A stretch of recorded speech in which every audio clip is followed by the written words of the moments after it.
So we're going to talk about actors and working with actors.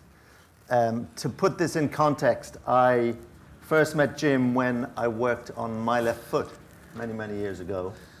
I was a lowly producer's assistant of assistant, and my first job was to find Jim and his family a house in Bray while they shot in Ardmore.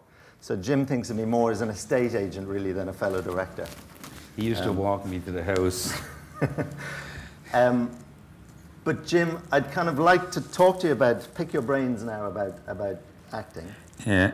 And the first place... Am I very loud? The first, I feel like my chest is talking. Okay, good. The first place I'd like to start is a little known fact that you used to act yourself. And I think I'm right in saying that you played the lead in Borstal Boy in the Gaiety Theatre once upon a time. I did, yeah. And what I'd like to ask you is it an important thing for a director? And I know that you do little snippets of film here, acting here and there. Is it an important thing for a director to know about acting firsthand?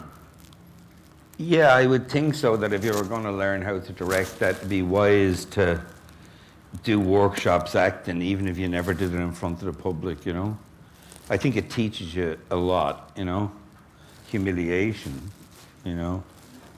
Loss of self, emotional oasis,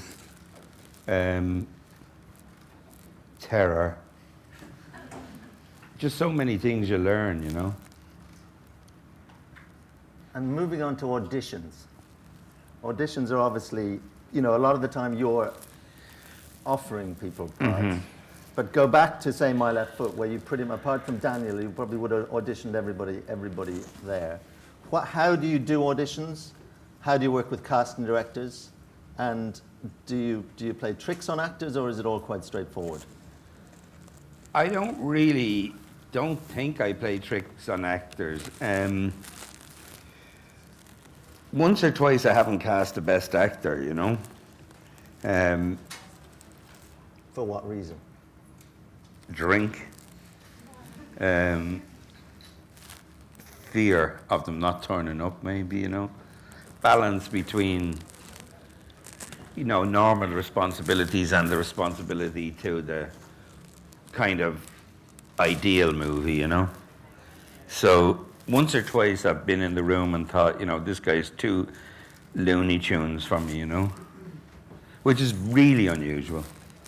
But I have to admit it did happen at least once with a great actor. And what about casting directors? How do you choose a casting director, and how do you work with them? You know, I usually have Nuala Mazel. Nuala Mazel is kind of like very religious, very believing in what she does, and she's, you know, really simple to work with. Then I worked with A.V. Kaufman in New York, slightly the same, Jewish family, probably from all the trouble, but I found them easy to work with. I don't know, you know, I'm sure there's casting directors that can interfere, but I've never really had that feeling that they're trouble, you know what I mean? Can they help? I love Maureen Hughes. And then, you know, casting directors have other responsibilities behind the scenes, like to cut the actors' pay down and make sure they turn up for less money and shit like that, which I don't really get involved with, but that must be the hard part of the job. And during that process, working with the casting director, are you also casting a net yourself, looking at short films, looking at other films, doing your own thing, or are you dependent on the casting director at this point? I'm probably a lot of the time dependent on the casting director. Yeah, I'm dependent on the casting director, sometimes trying to resist the studio or whatever, wanting to cast whoever they want to cast. And like I did, you know, I suppose I don't really, I'm trying to stay focused on the questions, but I don't really, you know, be going around looking for every tape and this. I'm more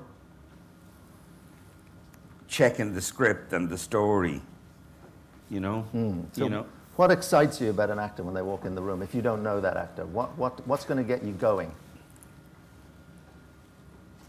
belief, just believe in them, you know? It's kind of like something you can't tell before you walk in. It's just a belief system that they are the part, you know? Or that they go beyond a little bit what you expected. And is it a gut feeling, or do you push them? Do you work with them, or really have you made a judgment pretty much straight away? You know, normally, Steve, for the first few roles, you know, there's latitude in the story for 5 or 6 parts that will shape the story.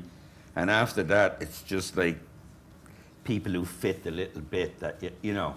So there's a lot of it doesn't matter. A lot of it is just, look, I was thinking on the way in, you know, just about all this and trying to think what's the actual truth, you know? And the actual truth is the acting matters up to a point. You know what I mean? And that point is where you don't believe the actor anymore. And if that occurs, they're a bad actor. And I don't care who they are. And for instance, if you have an actor who's in a singing movie and he can sing and he's the best actor on earth, like I would say, Russell Crowe, I just didn't believe him in the movie and he's the best actor going.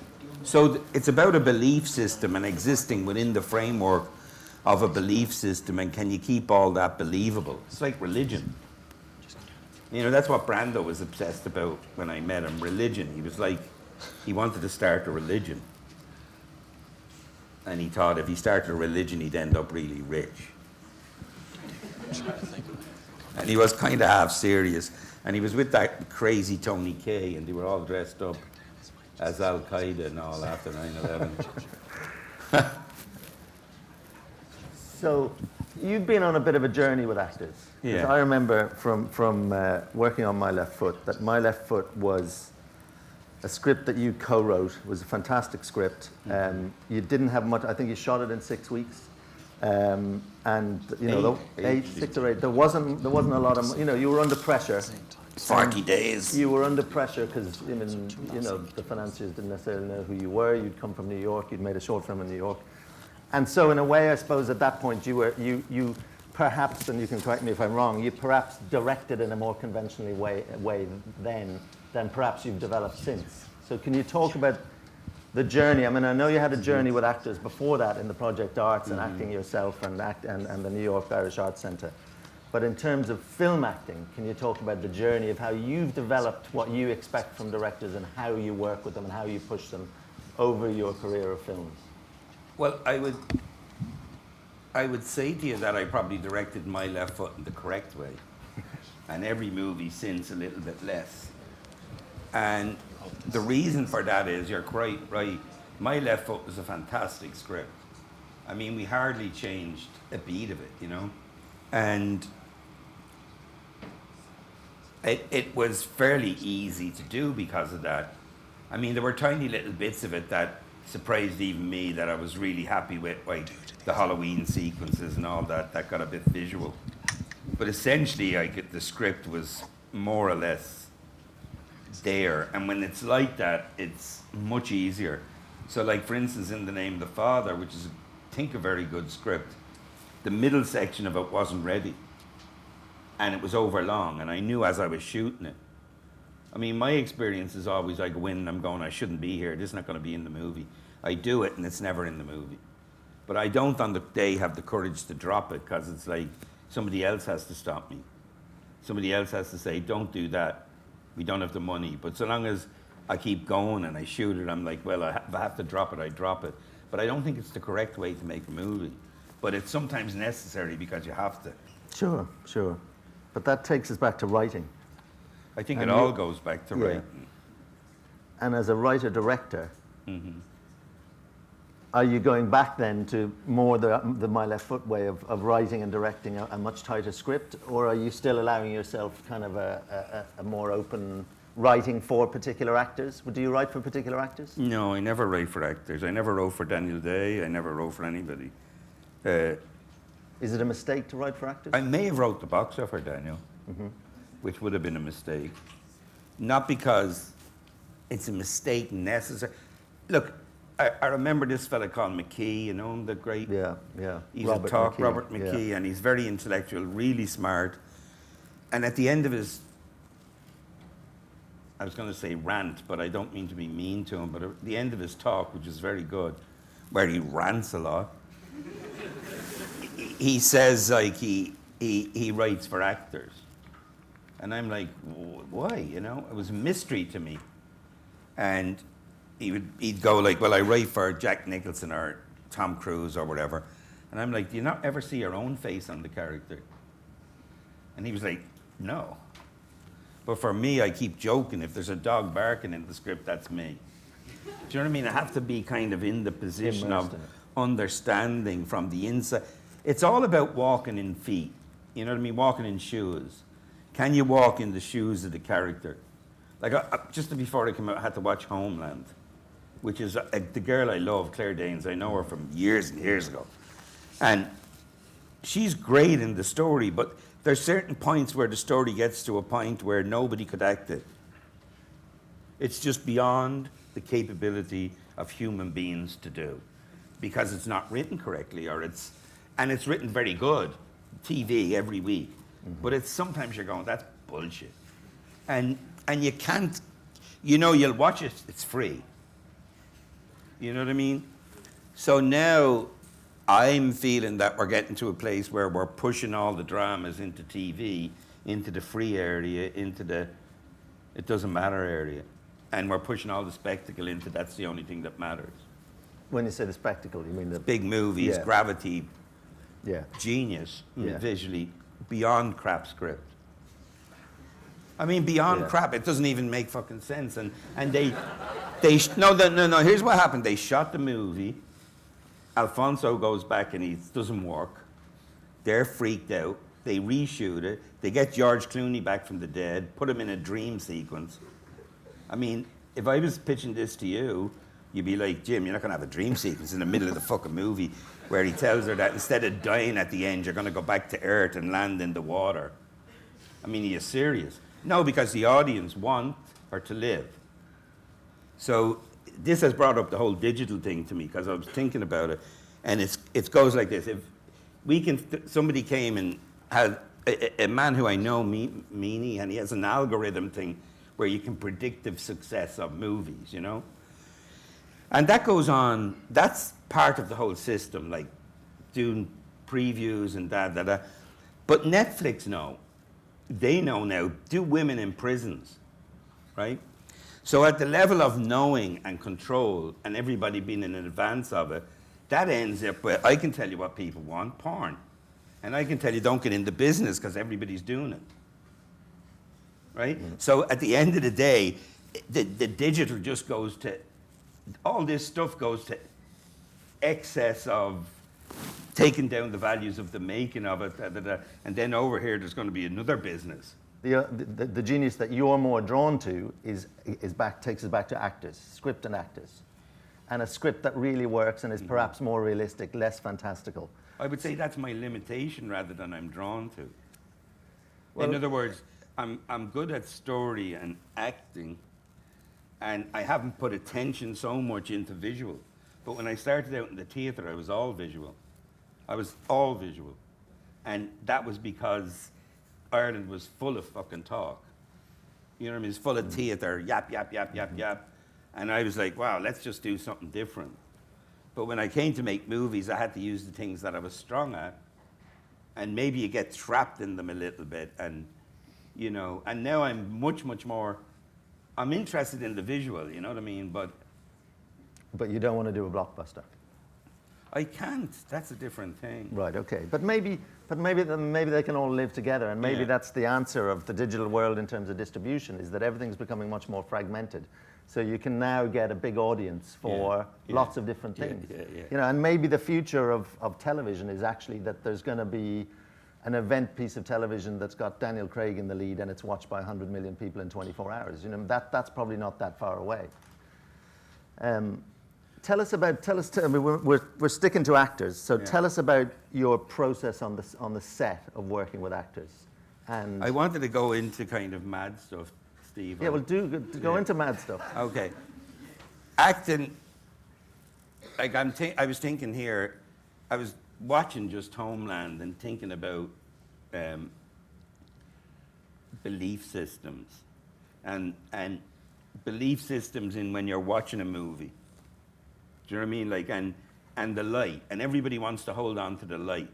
Like, you get up in the morning, the fucking light's there, you get used to it. As soon as you get sick, ill, you want to hold on to the light, you hold on to some belief system. We all live in narratives. We all live in belief systems. So I would say the question is, from the beginning of time, there's been stories where kids play act, shaman die and are reborn. That's where we come from, and that's much more primitive than the Greek tragedy. Yeah. So the Greek tragedy is where we're at, over here, Aristotle. Yeah. So you're Ibsen. taking us right through A Hero with a Thousand Faces, the Joseph Campbell, all of that mythology. A little bit. James Joyce did that. Yeah. Joyce was the one Campbell stole from. So his wife worked here in the Gay Theatre in a James Joyce show called The Coach with Four Inside. And Campbell Joseph Campbell's wife. Yeah, and Right. Campbell stole the whole fucking thing off Right, Joyce. right. The whole thing is James Joyce. Right, and then George Lucas stole it And off. then George Lucas took it. And so, but Joyce was both the Aristotelian and the crazy Looney Tunes madman. Probably half pissed from 5 in the day most days at the end of his life. He was like a Looney Tunes. So there are combinations where you have this kind of script, acting, Aristotelian contained within an Ibsen world, and then over here the thing that's going to subvert it, which is shamanism, religion, you know. And I was just watching this, and I was suddenly going, this might be a bit contentious, but I was thinking, did Jesus convince himself he was God? Was he just Daniel Day, gone a bit further? I'm serious now. Do you know what I mean? Like, and if you do that, do you get in touch with the primordial force? Do you get in touch with the actual light, the actual answers? So by projecting into belief, you become it. It's not like you fucking just decide one day, I'll be the best actor. You have to throw yourself in with belief. You know what I mean? So it's really hard to, as an actor, I'll give you this why I couldn't be an actor. Mm-hmm. I have a kind of mind that could see myself acting. I could act the part, but if I was to really do it, I'd be the part. And if I really was the part, I couldn't check out at a hotel. Yeah. In other words, I'd be the other guy, and then the terror would be I couldn't get back to Jim Sheridan. Mm-hmm. And I'd be in total terror all day. And I tried it, and that's what happened. Okay. So where do you take your actors into the madness? Well, you want them to go there, where the place where Daniel Day goes, where, it's very, very, I'm sure, difficult to do, but you're totally supportive. You're a parent. You know what I mean? You're a parent to the new child, to the new person, to the, Mm-hmm. And don't forget, the shaman died and was reborn. That was the tribal gig. He had to die, go to the underworld and be reborn, and Jesus did that gig. And every performance is like that? Maybe on a certain kind of, I don't want to make kind of really esoteric stuff, but maybe, maybe it's kind of like, I remember feeling when we did My Left Foot, and it's funny, I do remember walking with you from Ardmore to the house. It's the weird things that you remember. And it was like, I'm going to go to a new house. I haven't been in a house for a long, long time. Things are changing. And then we did a scene in the movie, and I knew things had changed. I didn't need anybody else to tell me. And it was a scene Daniel did where he hits his head off the table. Probably a bit crazy scene, over the top, whatever. But it produced a reaction for me that was weird. The catering was outside Locks on that little street. And I remember thinking, because I had a few, as soon as your woman. Yeah, that was when you used the hothead camera in the middle of the table, and there was a conversation. I'm not even sure it was a good shot, but we did it. Yeah. And here's the thing, it was not a good shot, but it was the correct wrong shot. Scorsese, watch all his early movies. He keeps fucking cutting out these shots that he's pre-visualized because they're shit and they don't work. But guess what? The going beyond to say, fuck them, I'm shooting the fucking thing. That's the way I see it. That's what makes the genius, not I got it right and they got it wrong. No, I got it wrong and the wrong way is the right way. No, I know what you mean. Because it's about belief system. It's about, would you ever fuck up and make the movie by a committee yourself? That's the difficulty. So, a committee can make a great movie. They make them every day of the week in America. But to make that other movie, which is the movie that's not been seen or that's new. So in that day on that scene, your woman, Fiona Shaw was very good, but I thought she was too theatrical. And I kept saying, Fiona, take it down. And then I remember saying to her, look, do you think you can compete with a crippled guy? Do you know what I mean? It's an impossible.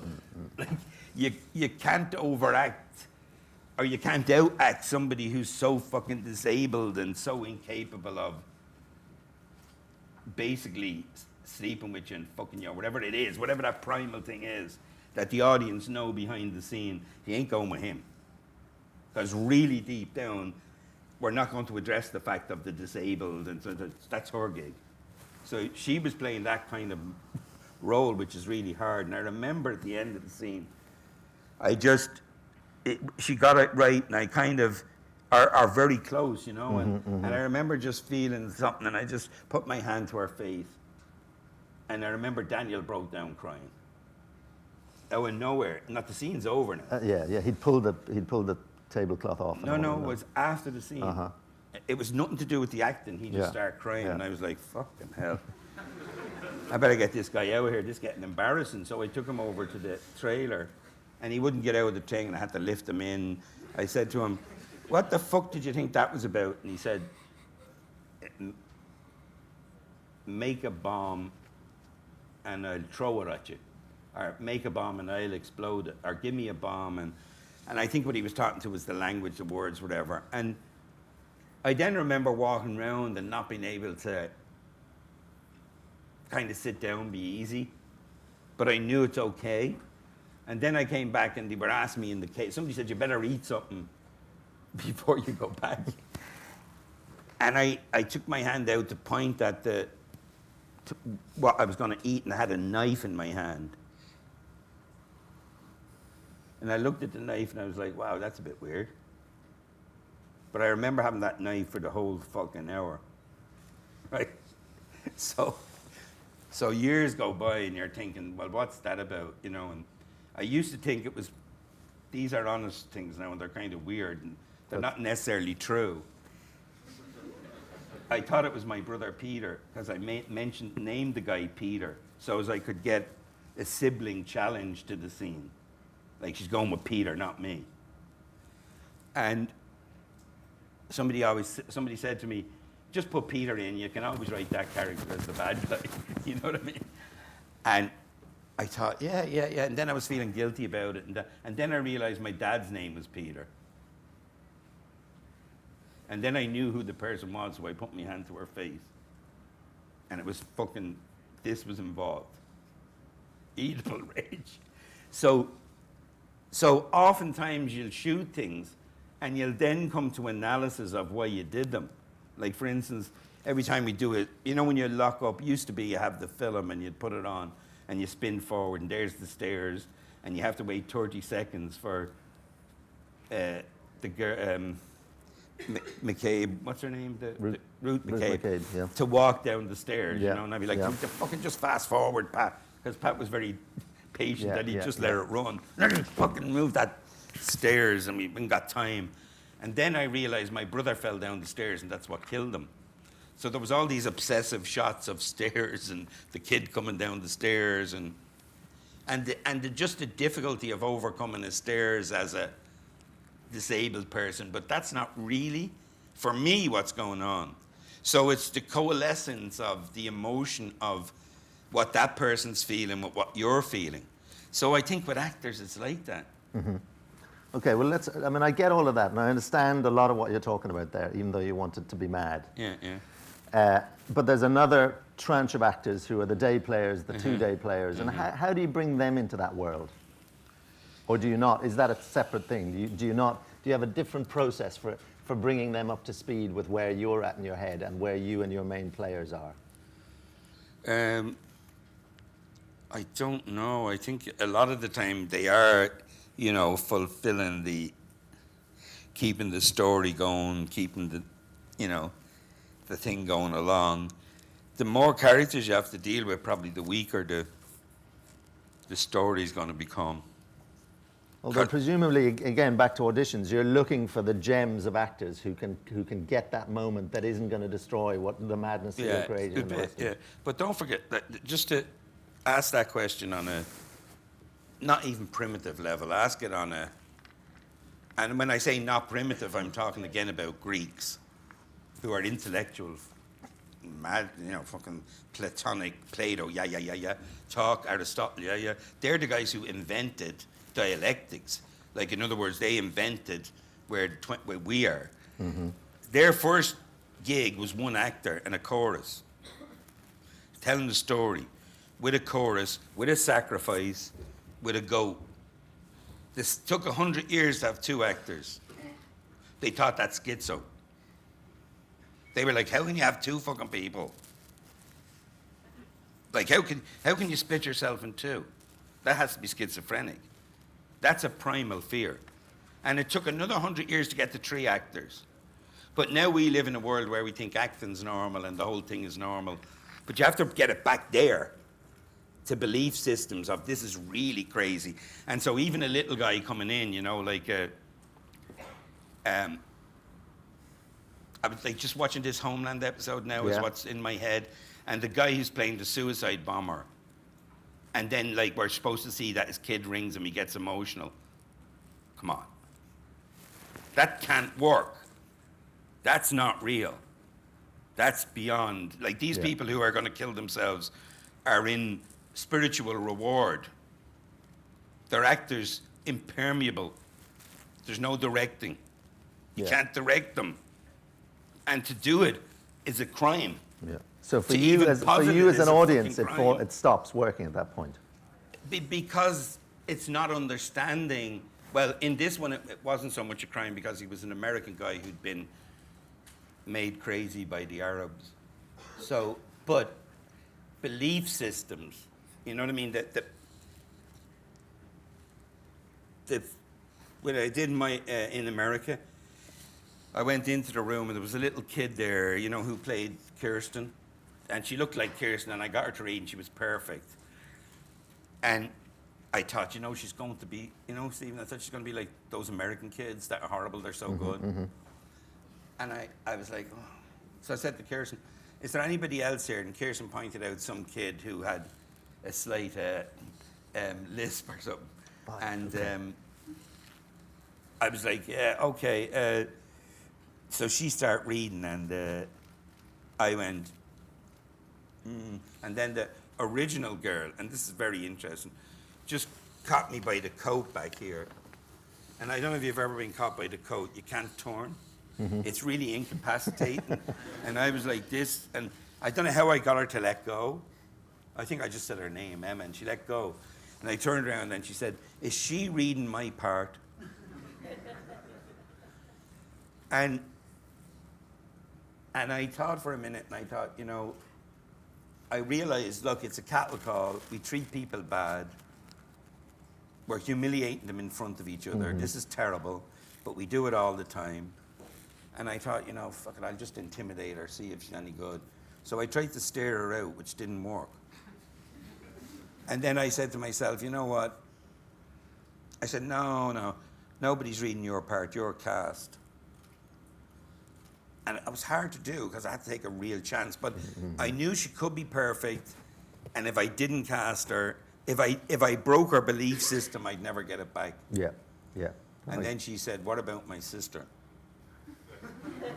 And I said, what age is your sister? And she said, 10. I said, it's written for a 14-year-old. You should know that. So she's too young, so let it go. And she said, well, you should see her anyway. We went down and I changed the script for the 10-year-old. Yeah. But that's the way to cast. Yeah. Somebody comes in, they're right. They're right. You change the script. Yeah. In other words, sometimes a person can be better than the script. Okay, well, let's move on to final 5 minutes I think we have. Let's move on to, and you mentioned Pat Duffner and how he had all these staircases or whatever. And I suppose editing is a time when you can bring all of that madness that's in your head, what you've managed to get onto celluloid or digital, and you've got your own time there. But actors, most of them, don't know anything about that period. Yeah. And it's I think it's a frustration for a lot of actors that they don't understand even things like lenses and how that's going to affect you in the edit. Is that a fair comment? And do you think that actors, David O. Russell talked about bringing Bradley Cooper into the edit recently to show him stuff, and how about actors coming to see your work in the edit? That's a very bad idea for David O. Russell to do. No, it's a bad idea only because... But do you know what I mean about the fact that almost actors on a set, unless they're absolutely expert, say like Daniel is, and he knows exactly what lens you've got on, he knows exactly what he's got on his face, and he knows where the camera is, that editing is almost a place that actors don't know about, but they're possibly missing some nuances as a result. A little bit, but I don't... You know, again, it's a very difficult situation because you've got a lens which... What does it do? Make you closer or further away? What else does it do? But as you know, Daniel's obsessed with that kind of stuff, so, as a part of his craft. Maybe, yeah, maybe. But I would say that, what's the mad actor? German. Klaus Kinski. Kinski. Yeah. Kinski, he used to put one foot across the camera and just slide into the frame because he thought that the camera was real and God. He thought the camera was just the real thing. And in effect, the camera is not a machine. The camera is another person looking at you. And that's the level of belief. I know. Lost it. Yeah, here we go. Maybe when I was talking about Klaus Kinski, it was.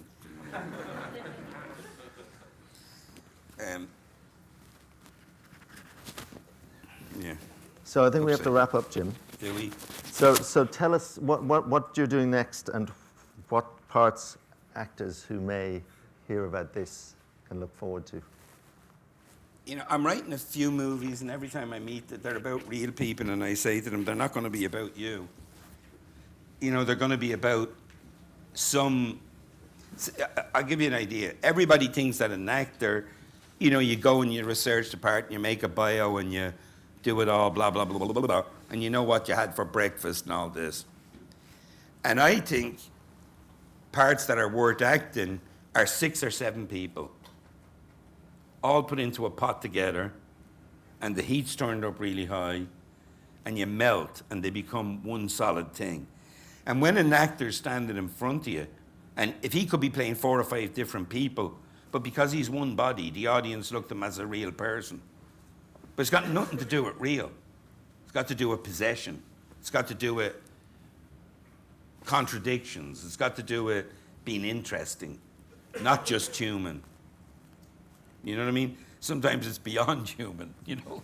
It's like crazy fucking nut, you know? So is the struggle to find your next project, is that to do with the writing? And in terms of... Yeah, it's to do with the writing a lot of the time, and then sometimes to do with finding the actor, like, who can carry it, you know? Last night we were just talking a lot, and these Polish people were saying, why the Irish don't do this, why don't do that? And I was coming up with the word shame a lot. You know, that there's a lot of shame here, you know? There's a lot of social acceptance, you know, like we want to say yes. Like Indians always want to say yes, you know? They have to go, yes, yes, yes. And we're a bit like that, we just want to say fucking yes. Yeah. And then we get the 5% of the people who are, you push them in a corner and then they just start killing you, or they're nuts, you know? But that comes from the repressed yes, yes, yes, no! Right, and that's what you're trying to fight through in terms of what you want to do? I'm trying to get to know a little bit. Right. Okay. Okay. Well, with that, we'll all say thank you very much, Jim Sheridan.